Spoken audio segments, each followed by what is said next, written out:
میں سمجھی کہ وہ گھر چلی گئی ہیں۔ مجھے بہت برا لگ رہا تھا کہ مجھے بنا بتائے اور اپنے گھر چلی گئیں۔ بھلا یہ بھی کوئی بات ہوئی؟ انہی سوچوں میں گم بیٹھی تھی کہ میرے شوہر گھر آ گئے۔ میں نے ان سے بھی کہہ دیا کہ باجی گھر سے چلی گئی ہیں اور مجھے بتایا تک نہیں۔ وہ کہنے لگے تمہاری باجی کہیں نہیں گئی، میں نے خود انہیں راستے میں دیکھا تھا، وہ خالی ہاتھ دوسری گلی کے نکڑ سے جا رہی تھیں، شاید کسی کام سے باہر گئی ہوں گی۔ یہ سن کر مجھے تسلی ہو گئی، مگر باجی مزید 2 گھنٹے گھر نہ آئیں تو مجھے تشویش ہونے لگی۔ مغرب سے پہلے وہ ہانپتی کانپتی گھر میں داخل ہوئیں۔ میں ان کو دیکھ کر حیران رہ گئی۔ باجی کیا ہوا ہے؟ سب خیریت تو ہے نا؟ میں نے آگے لپک کر پوچھا۔ ہاں ہاں سب ٹھیک ہے، بس مجھے ذرا گھبراہٹ ہو رہی تھی اسی لیے باہر گئی تھی، مگر باہر جا کر میری طبیعت اور بگڑ گئی، باجی نے پھولی ہوئی سانس کے ساتھ کہا۔ میں نے انہیں چائے وغیرہ پلائی اور آرام کرنے کا کہا۔ باجی اس دن گمسم سی اپنے بستر میں لیٹی رہیں، کوئی کام بھی نہیں کیا۔ خیر اب تو وہ چند دنوں کی مہمان تھیں، میں ان سے یہ توقع کر بھی نہیں رہی تھی کہ وہ میرے گھر کے کام کریں۔ 1-2 دن تک وہ سنبھل گئیں، مگر اس کے بعد ان کا رویہ عجیب سا تھا۔ مجھ سے بات کرتے وقت وہ کہیں کھو جاتیں۔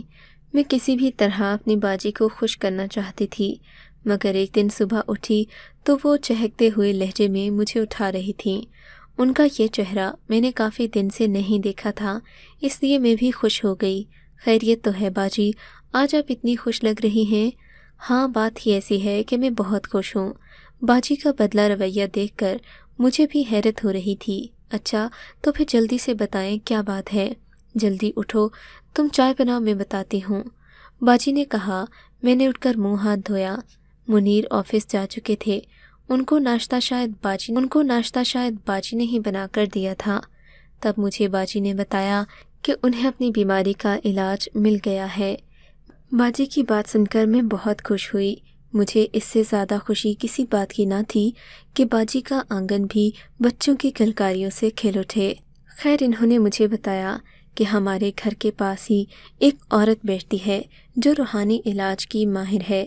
اس نے باجی کو کوئی عمل بتایا ہے جس کے کرنے سے ان کا بانجھ پن دور ہو جائے گا۔ میں نے باجی کا ساتھ دینے کا فیصلہ کیا، اگرچہ اماں ان باتوں پر یقین نہیں کرتی تھیں۔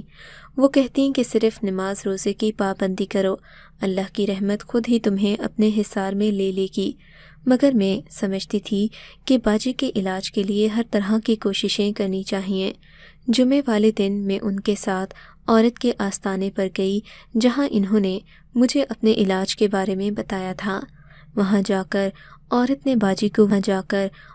باجی کو وہ عمل بتایا جس میں 7 چشموں کے پانی سے سفید رنگ کے کپڑوں میں غسل کرنا بھی شامل تھا۔ باجی نے باقی وظائف مکمل کر لیے، مگر چشموں والی بات کے لیے انہوں نے میرا سہارا مانگا۔ میں بھی خوشی خوشی مان گئی۔ اگلی جمعے والے دن باجی نے 7 چشموں کا پانی ایک گھڑے میں اکٹھا کیا اور ایک معقول جگہ کا انتخاب بھی کر لیا۔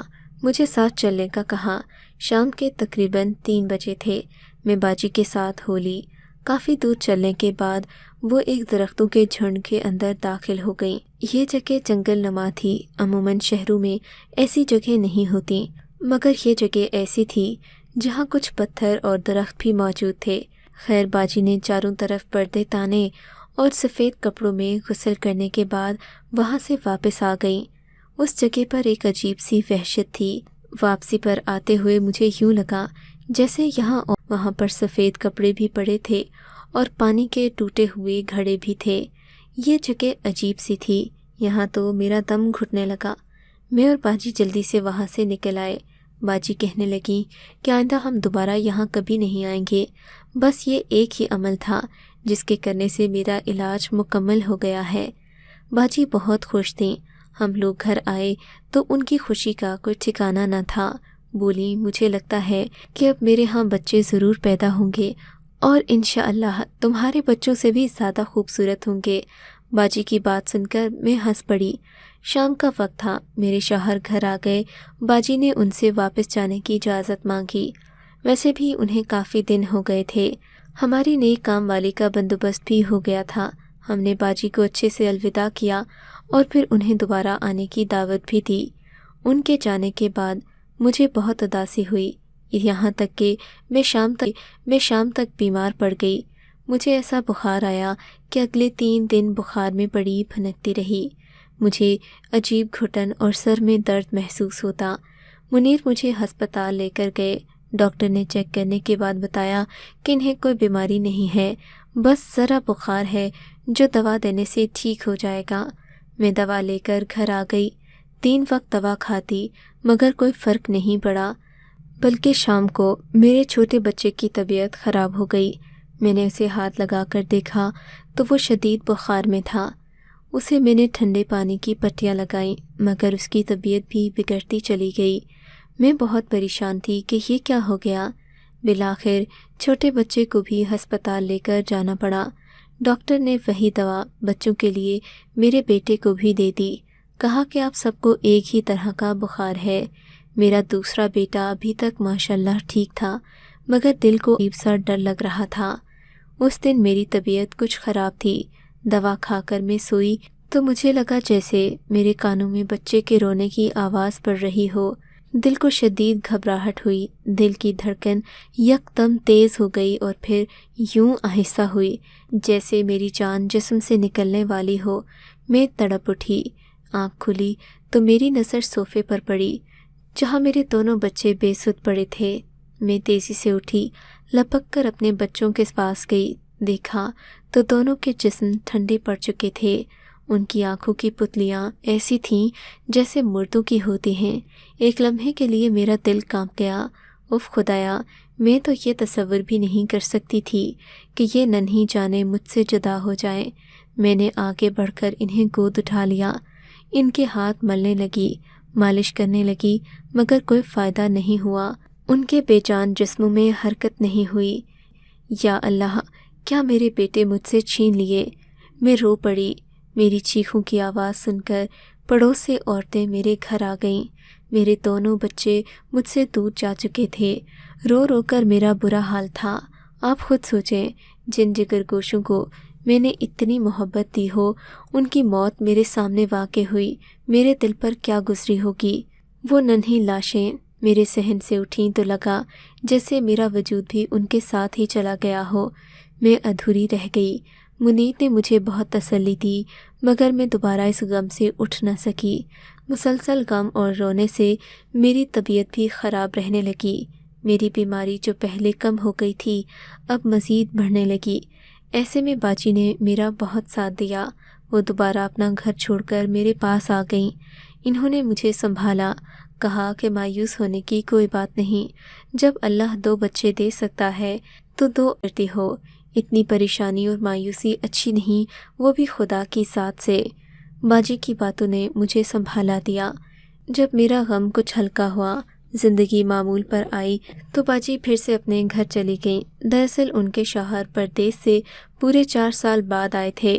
باجی بھی اپنی طرف سے پریشان تھیں کہ کہیں ان کے شوہر نے پردیس میں دوسری شادی نہ کر لی ہو، لہٰذا وہ اپنے شوہر کے آنے پر کافی خوش تھیں اور انہیں گھر جانا ہی پڑا۔ میں گھر میں پھر اکیلی ہو گئی۔ اب ہر طرف پریشانیاں ہی پریشانیاں تھیں۔ مجھے اپنے گھر کا ہوش نہ تھا اور پھر سہارا دینے والا بھی کوئی نہ تھا۔ لیکن کہتے ہیں کہ اللہ تعالیٰ انسان کو اکیلا نہیں چھوڑتا۔ انہی دنوں مجھے محسوس ہوا جیسے میں پھر سے ماں بننے والی ہوں۔ میری خوشی کی انتہا نہ رہی۔ اب کی بار باجی کی بجائے میرے پاس اماں رہنے کے لیے آ گئیں، کیونکہ باجی بھی امید سے ہو گئی تھیں، اور یہ بات نہ صرف ان کے لیے میرے لیے بھی خوشی کا باعث تھی۔ باجی نے اس خوشی کا برسوں انتظار کیا تھا، اور ان کے شوہر جو اکثر انہیں دوسری شادی کا کہتے تھے اب ان سے مطمئن تھے۔ میں باجی کے لیے بہت خوش تھی اور اپنی خوشی پر بھی اللہ کا شکر ادا کر رہی تھی۔ اس بار اماں نے مجھے سختی سے منع کر دیا۔ بولیں، اب کسی کو اپنے بارے میں کچھ مت بتانا، لوگ نظر لگا دیتے ہیں، لوگوں کا حسد تجھے کھا جائے گا، تو نہیں جانتی کہ دنیا کتنی بری ہے۔ اماں کی ایسی باتیں سن کر اب مجھے ڈر لگنے لگا۔ پہلے وہ ایسی باتیں کرتی تھیں تو مجھے ہنسی آتی تھی، مگر اب میری زندگی میں اتنی بڑی تبدیلی آ گئی تھی کہ ایسی باتوں کو نظر انداز کرنا میرے لیے ممکن نہیں تھا۔ اماں کی یہ باتیں میں نے پلو سے باندھ لیں۔ اگلی بار میں نے کسی کو نہ بتایا سوائے باجی کے، مگر پھر وہی ہوا جو شاید قدرت کو منظور تھا۔ میرے بچے اس دنیا میں اللہ کو پیارے ہو گئے۔ رو رو کر میں نے پھر سے اپنی حالت خراب کر لی، مگر انسان کے لیے آزمائش لمبی ہو تو دوبارہ درد جھیلنے کا حوصلہ آ جاتا ہے۔ میرے ایک نہیں بلکہ 3 بچے دنیا میں آنے سے پہلے ہی مرجھا گئے۔ میں نے اس غم کو کیسے سہا یہ میں ہی جانتی ہوں۔ اس دوران باجی 2 بچوں کی ماں بن گئیں۔ ان کی خوشی میں سب شریک تھے، میرے غم میں کوئی شریک نہ تھا، شاید اس لیے کہ باجی کی خوشی میرے غم سے زیادہ بڑی تھی۔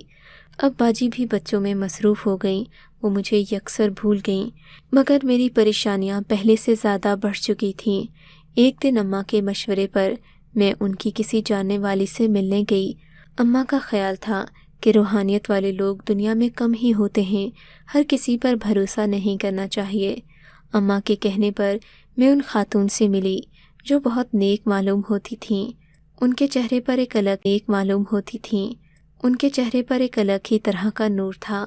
انہوں نے مجھے بتایا، بیٹی تمہیں کوئی بیماری نہیں، البتہ تم پر کسی ایسی عورت کا سایہ پڑا ہے جو خود بانجھ تھی اور اس نے تمہیں استعمال کیا ہے تاکہ وہ تم میں اپنی بیماری منتقل کر دے۔